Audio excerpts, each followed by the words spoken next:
샬롬.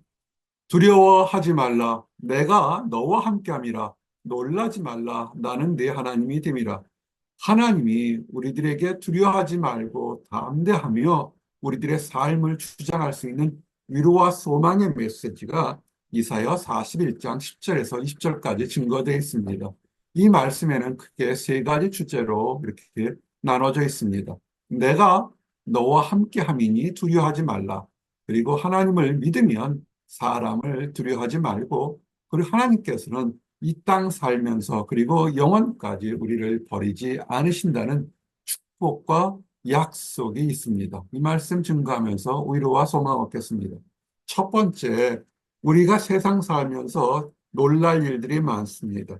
사람을 의지하고 환경을 의지하고 자녀를 의지하고 물질을 의지하게 되면 눈에 보이는 것이 있어서 좋은 것이 많고 평안을 느끼게 됩니다. 그러나 이 모든 것들은 한순간에 사라지거나 변화될 때가 참 많습니다. 그래서 세월이 가도 변하지 않는 것, 그리고 우리의 능력을 떠나서 갑작스럽게 예기치 않은 일들이 있을 때 우리가 의지할 것은 하나님 한 분인 것입니다. 그래서 말씀이 두려워하지 말라. 내가 너와 함께함이라. 놀라지 말라. 나는 내 하나님이 됨이라. 인생에서 우리를 돌보시고 감찰하시고 인도하시는 분이 하나님이 계신다는 것입니다.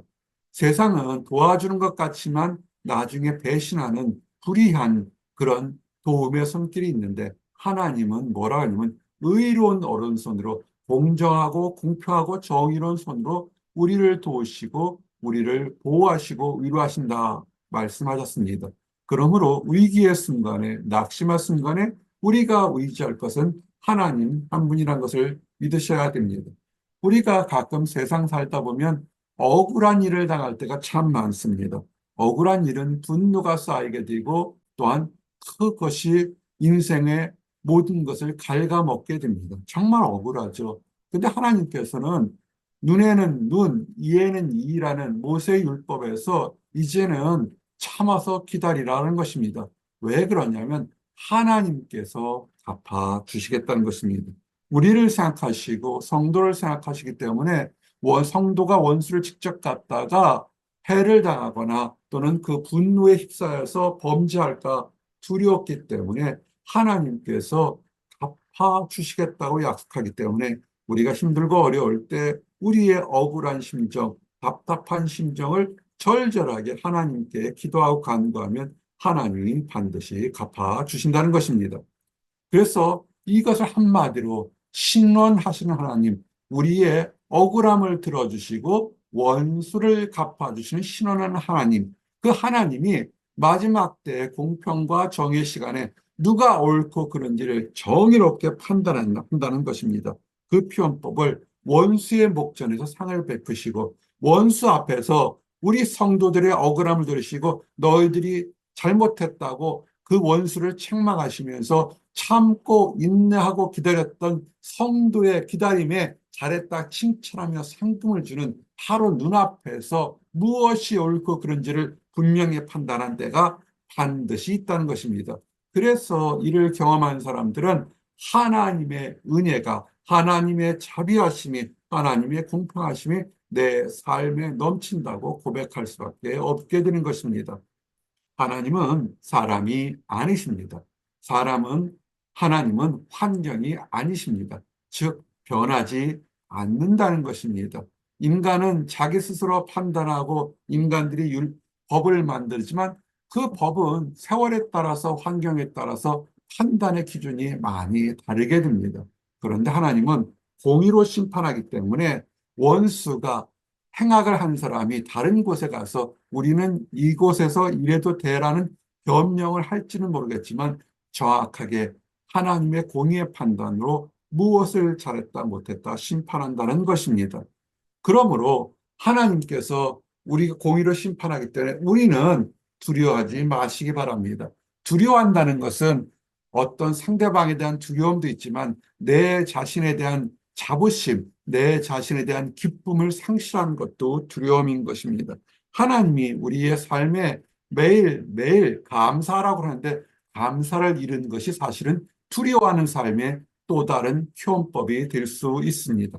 그러므로 두려워하지 말라는 것은 하나님이 도우심으로 우리가 크고 작은 일에 하나님을 의지하고 하나님을 의지하게 되면 우리는 작은 변화 하나하나까지 감사하며 찬양하며 사랑을 베푸는 넉넉한 사람으로 살게 되는 것입니다. 특별히 하나님을 의지한다는 것은 눈에 보이는 것들, 물질 환경 중에 가장 우리를 힘들게 하는 것이 또는 가장 우리를 즐겁게 하는 것이 때로는 사람일 것입니다. 그런데 사람은 좋을 때는 좋지만 사람 자체가 심성이 연약해서 실수할 때 있고 범죄할 때 있습니다. 그러므로 사람을 의지하지 마십시오. 특별히 전쟁이나 다툼이나 인간의 능력에 한계가 닿았을 때 우리를 도와주신 분은 여호와 하나님이신 것을 늘 믿으시기 바랍니다. 전쟁이 있을 때, 싸움이 있을 때, 우리는 나가 싸워야 됩니다. 하나님께서 나가 싸우라면 나가 싸워야죠. 그런데 때로는 하나님께서 이스라엘 백성을 들어 사용했을 때 이유가 있습니다. 이스라엘 백성이 가나안 땅으로 선택했을 때 젖과 꿀이 흐르는 그 땅 주변에는 이방 백성들의 강대국이 상당히 많았습니다.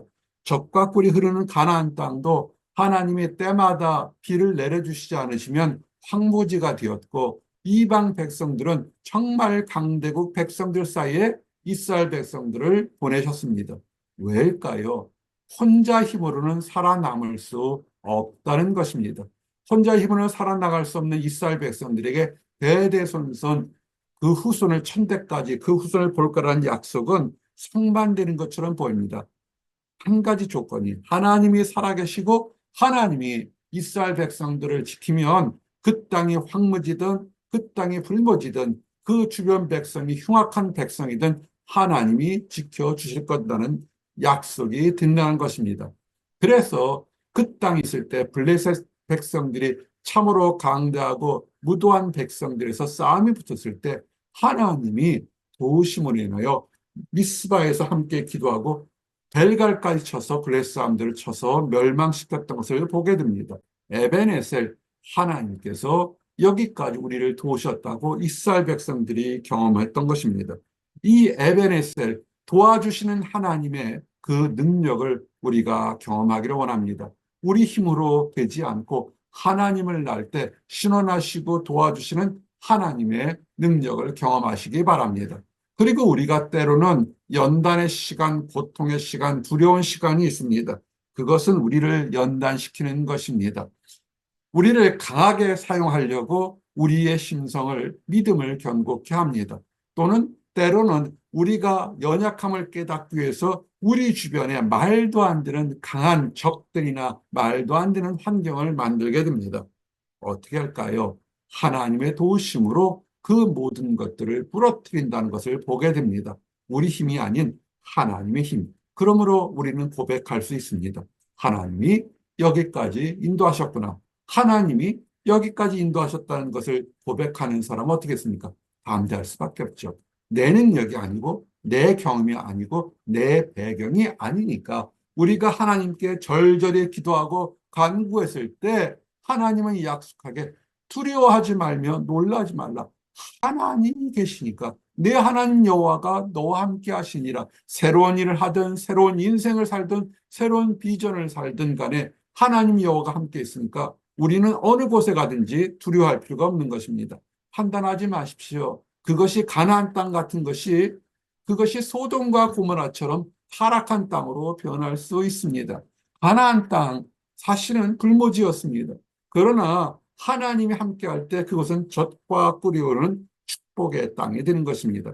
우리가 어디로 갈 때 우리의 판단이 중요하지만 그러나 하나님의 음성을 먼저 듣고 가라 하면 가고 서라 하면 서는 믿음의 순종이 필요한 것입니다. 그러므로 그럴 때 우리는 승리할 수 있는 것입니다. 우리를 두려워하는 것이 많죠. 눈에 보이는 환경 또는 질병, 사람, 건강, 여러 가지 천연재해들이 있습니다. 그러나 그 모든 것에서 우리가 좋은 날에도 찬양하고 힘든 날에도 찬양할 수 있는 것은 감사할 수 있는 것은 하나님이 우리와 함께 계시는 것이고 하나님으로 말미암아 우리는 즐거워하겠다는 것입니다. 우리가 가진 것이 없어도 하나님이 계시기에 나는 감사합니다는 고백이 우리 삶의 축복이 된다는 것입니다. 그리고 제일 중요한 것은 하나님은 우리를 연단하시기 위해 변장된 축복을 사용할 때가 참으로 많습니다. 이유가 뭐냐면 이 땅에 살면 길어야 80, 90, 100입니다. 그러나 영혼은 이 땅의 삶의 길이는 비교할 수가 없습니다. 하나님께서 이 땅의 삶에서 순례자의 길을 살게 하시고 영원히 천국에서 같이 살기 위해서 준비되는 과정이 있습니다. 무엇을 준비하냐면 영원까지 함께 한 것을 보여주시기 위해서 이 땅의 삶에서도 하나님이 나와 함께 하신다는 것을 그것을 체험하게 한다는 것입니다. 그래서 힘들고 어려울 때도 우리는 하나님이 계심을 하나님의 인도하심을 고백하시고 믿어야 됩니다. 눈에 보이는 것을 믿는 것이 믿음이 아니라 눈에 보이지 않는 믿음을 믿는 것이 참된 믿음 것입니다. 그럴 때 이 땅 삶도 그리고 천국의 삶도 헐벗은 곳에서도 우리는 축복의 근원을 만날 수 있는 것입니다.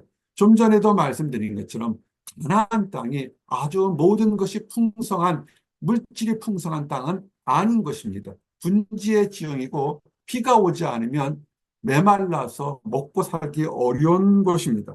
그러나 하나님이 도우시면 때마다 이른 비와 늦은 비가 되면 정말 비옥하게 식물들이 자라고 젖과 꿀이 흐르는 땅이 됩니다. 이사야서 41장 18절 말씀이 그것입니다. 내가 헐벗은 산에 강을 내며 헐벗었는데 어떻게 거기 강이 있겠습니까? 물이 없는데 하나님이 약속하시고 인도하시면 골짜기 가운데서 샘이 나게 하는 것입니다. 세상에 바라보는 눈은 인간의 눈으로 바라보는 것이 아니라 하나님께서 보여주는 영안으로 바라볼 때 마른 땅, 불모지요 힘들고 척박한 땅에서도 축복의 근원이 솟아 나오게 되는 것입니다. 특별히 우리가 하나님을 바라는 것은 생수의 근원을 맛보는 것이죠. 지금 이 땅의 삶뿐만 아니라 영원한 삶. 그래서 믿는 사람들에게는 이름과 같이 생수의 강이 그 배에서 우리 심령에 하나님을 향한 믿음, 영생을 바라볼 수 있는 믿음이 있으니까 생수의 강이 흘러나오는 것과 동일한 것입니다. 그리고 광야를 변화시키려 믿는 사람, 참된 믿는 사람, 성도, 교회, 하나님의 소망은 혼자만 즐거워하고 혼자만 평안을 누리는 것이 아니라 주변 모든 사람들을 변화시키는 것입니다. 주 예수를 믿어라. 그리하면 너와 내 집이 구원을 얻으리라. 한 사람의 구원뿐만 아니라 가정이, 교회가, 직장이, 사회가 변하게 되는 것입니다. 내가 광야는 백향목과 시띠나와 모든 축복의 나무들이 심어지는 것처럼 하나님의 약속을 믿는 사람들 속에서는 이 땅에 사는 환경도 변화된다는 것을 약속하셨습니다. 그래서 약속이 뭡니까? 새 일을 행하겠다는 것입니다. 나이가 많고 적음이 중요한 것이 아니라 주님 안에서 소망이 있으면 새로운 일을 경험하고 목격할 수 있습니다. 이것을 바라보는 나와 여러분들이 되시기를 원합니다. 그래서 어떻게 하겠습니까? 바라본다는 것은 단 두 가지입니다. 찬양과 감사, 기도인 것입니다. 하나님께 찬양하고 하나님께 기도하시기 원합니다. 이제 말씀을 정리합니다. 두려워하지 말라. 내가 너와 함께함이라. 놀라지 말라. 나는 내 하나님이 됨이라. 하나님이 계십니다. 우리의 세상을 바라볼 때 우리의 눈으로 보는 것이 아니라 우리를 잡고 우리를 의로운 오른손으로 잡고는 하나님을 보시고 두려워하지 마시고 하나님께 감사하며 기도할 때 축복이 넘치기를 원합니다. 기도하시겠습니다. 하나님 감사합니다. 우리가 무엇이 간데 우리를 용서하시고 우리를 새롭게 하시고 우리의 심령에 생수의 강이 흘러나올도록 주여 축복을 주셨나이까. 아버지 이 축복이 너무나 크기에 혼자 감당하기 어려우니 우리 집안과 우리 이웃이 모든 하나님의 사람들의 축복을 맛볼수록 허락하시고 인도하여 주시옵소서. 사람을 두려워하지 않고 환경을 두려워하지 않고 그 모든 것을 주장하시는 하나님을 바라볼 때 위로와 소망이 넘치도록 허락하여 주시옵소서. 늘 감사드립니다. 예수 그리스도 이름 받들어 기도드렸습니다. 아멘.